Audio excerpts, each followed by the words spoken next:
A number of stories have been making headlines on the continent this past week.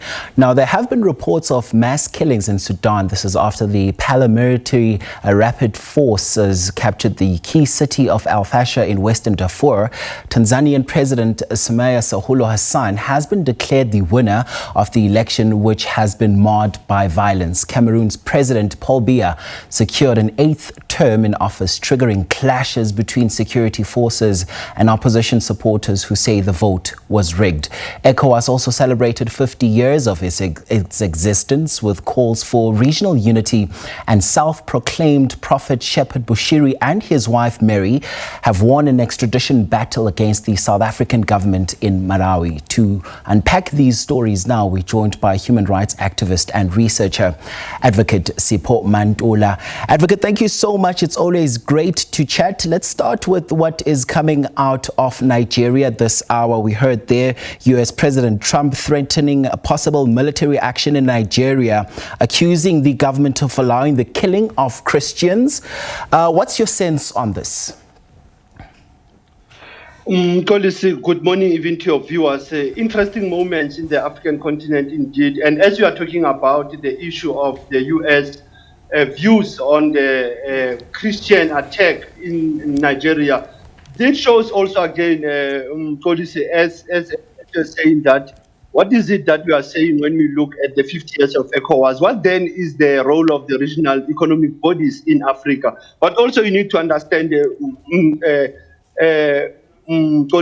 the issues of religion and politics has been always playing out in the African continent, but the interest of American foreign policy on issues of what I will call religious politics, it is for them to be very careful, because we know very well policy, the issue of religious contestation in West Africa has been taking on for years, whether if it's not the Christians, it's the Muslim. But now once you see America having an interest, you see the issue of that, is America now interfering into the religious politics of West Africa?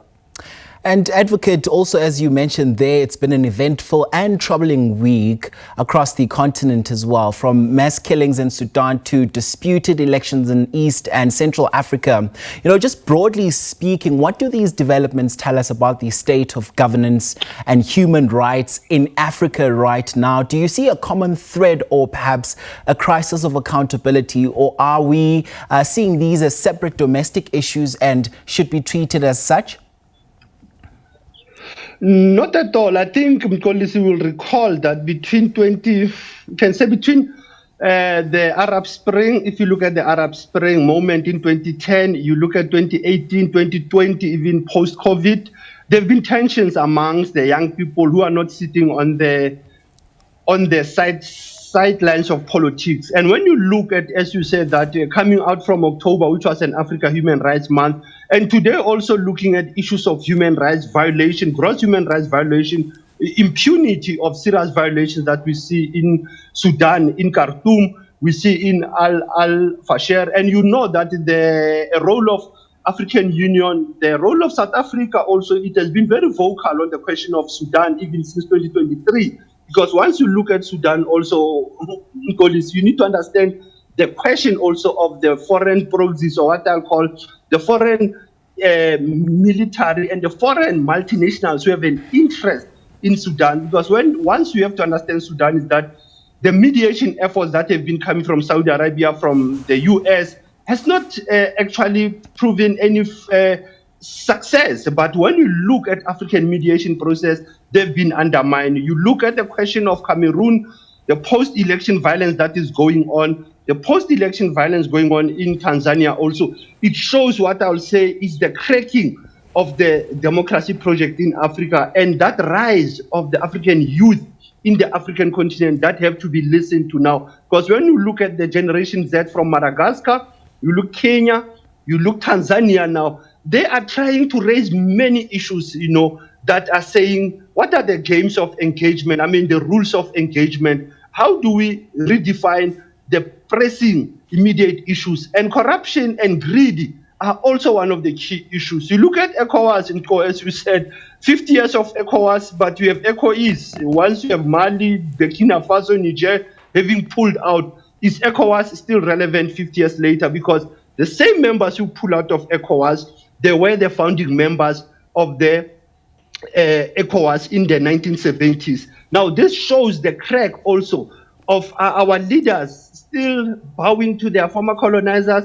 Are they not looking back to look at the youth? Are they not looking at challenges that faces Africa? And which I've said it before, the issue of natural resources in Africa are also the push and the pull trigger of all these conflicts.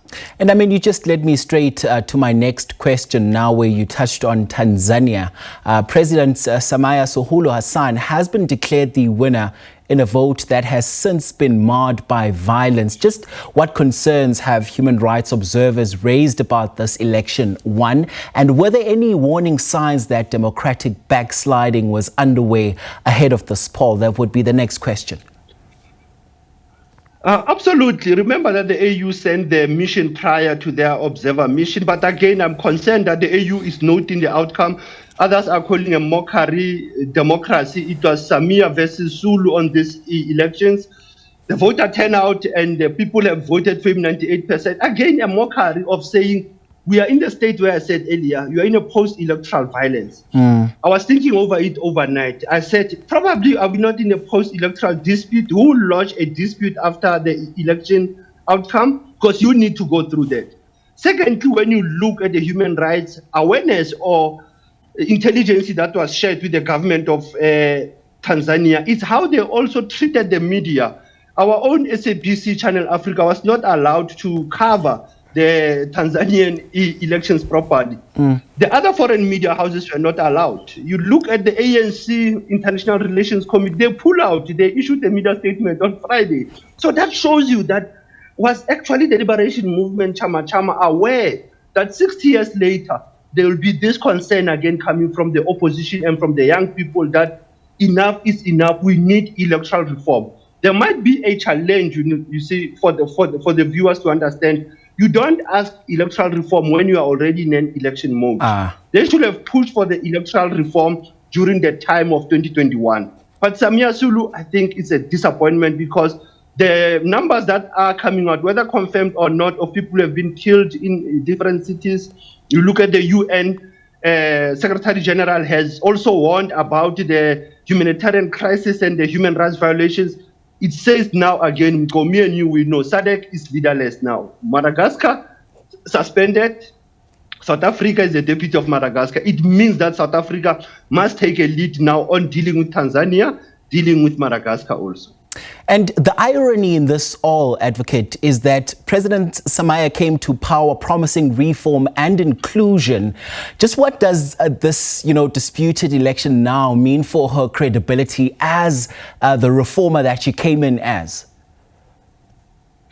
Probably that also undermines her integrity and also one can say weakens this power of a woman who we thought coming from Sirleaf Johnson, coming from Joyce Banda. Samia Suluhu will be that another hope for the women leadership in East Africa. I think the inner circle, the military influence of Samia Suluhu might be the one that has changed her heart and her thinking.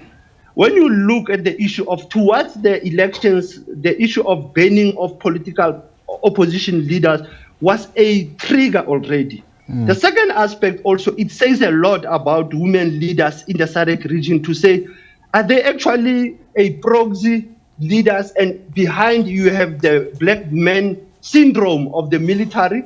Or also do you have the foreign interference that you have other superpowers that are having an influence around the leadership of these women? And that worries us, because we had expectation when she took over saying that she will allow the multi-party democracy in Tanzania. But like I said to you, it seems that they are not reading the signs, they are not reading the signal that the Generation Z have now arrived in Tanzania and they are within the East Africa region now.